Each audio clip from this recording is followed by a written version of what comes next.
बिस्मिल्लाहिर्रहमानिर्रहीम। ये वाक़या भी इंग्लैंड के अंदर होता है, लंदन में।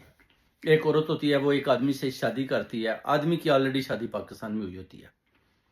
वो इसके साथ मैरिज हो जाती है। उसके बाद वो देखता है कि मुझे इधर के बरतानिया के पेपर कैसे लेने हैं, तो वो पाकिस्तान से जाली निकाह उधर से मंगवा लेता है। उसके बाद होम ऑफिस में जो है ना केस दायर कर दिया जाता है। उसके बाद जब बरतानिया का पासपोर्ट मिलना होता है तो उसको भी जाली तरीके के साथ ही फिलअप करके वाइफ उसकी पूरा साथ देती है, तो वो भेज देता है, उसको पासपोर्ट भी आ जाता है। 2-4 साल गुजरते हैं, 5 साल गुजरते हैं। उसके बाद आहिस्ता आहिस्ता वो अपनी बीवी से पीछे बैकअप होना शुरू हो जाता है और फिर आखिर में वो अपने बांजू के साथ मूव हो जाता है। उसके बाद वो बीवी से दूर होना शुरू हो जाता है, बीवी के नज़दीक नहीं। अब बीवी बेचारी बड़ी अच्छी है, उसका बड़ा साथ दे रही है। उसको समझ नहीं आ रही कि इसको हुआ तो हुआ क्या। टाइम गुजरता जाता है, 8 साल, 10 साल, 12 साल। उसके बाद कांटेक्ट होता है मेरे साथ, नाम दिया जाता है, नाम चेक किया जाता है। फिर पता चलता है कि इनके जो मियाँ हैं उनके ऊपर काला जादू, उल्टे तावीज़ात, बंदिशें लगाई हुई हैं और बड़े ज़ोर से लगाई हुई हैं। नाम भी मैंने बताए कि इन और लोगों ने, ये 4 औरतों के नाम थे जो मैंने उनको दिए, कि इन्होंने इनके ऊपर बंदिशें लगाई हैं और ये अपने भांजे के साथ रह रहे हैं, अपने भांजों के, और आपकी तरफ बिल्कुल ध्यान नहीं कर रहे।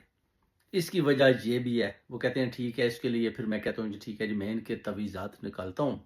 उसके बाद उनके तवीज़ात निकाल दिए जाते हैं और वजीफ़ा दिया जाता है कि आप ये वजीफ़ा पढ़ें, आप दुरूद पाक शरीफ पढ़ें 7 दफ़ा अव्वल आखिर। उसके बाद आप या अल्लाह या रहीम, या अल्लाह या रहीम 783 टाइम पढ़ें। एक दफ़ा सूरह अल कौसर, एक दफ़ा सूरह इखलास पढ़ें। फिर उसके बाद ये हदिया अहले बैत की नज़र कर दें।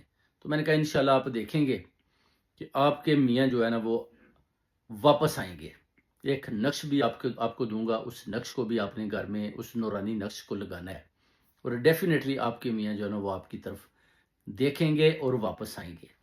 अगर ना आए तो फिर बहुत बड़ी प्रॉब्लम में खुद ब खुद फंस जाएंगे। जब मैंने उनको ये बताया कि वो अपनी एक और बहुत बड़ी प्रॉब्लम में फंस जाएंगे, वो कहती है कि वो क्या प्रॉब्लम होगी। मैंने कहा जी प्रॉब्लम है कि जैसे उन्होंने आपको जाली निकाहनामा दिया, जैसे उन्होंने जाली तरीके के साथ जो ब्रिटिश पासपोर्ट के लिए पेपर भरे, वो भी बेसिकली इस मुल्क और इस कानून के हिसाब से उसमें 18 महीने कैद है जो जाली पेपर आप भरते हैं, और उनकी नेशनलिटी भी ज़ाया हो जाएगी। तो वो मैंने कहा 1 मिनट का काम है, एक वजीफ़ा दूंगा, हर चीज़ ख़त्म हो जी। वो कहते हैं कि नहीं, इस तरह नहीं करते।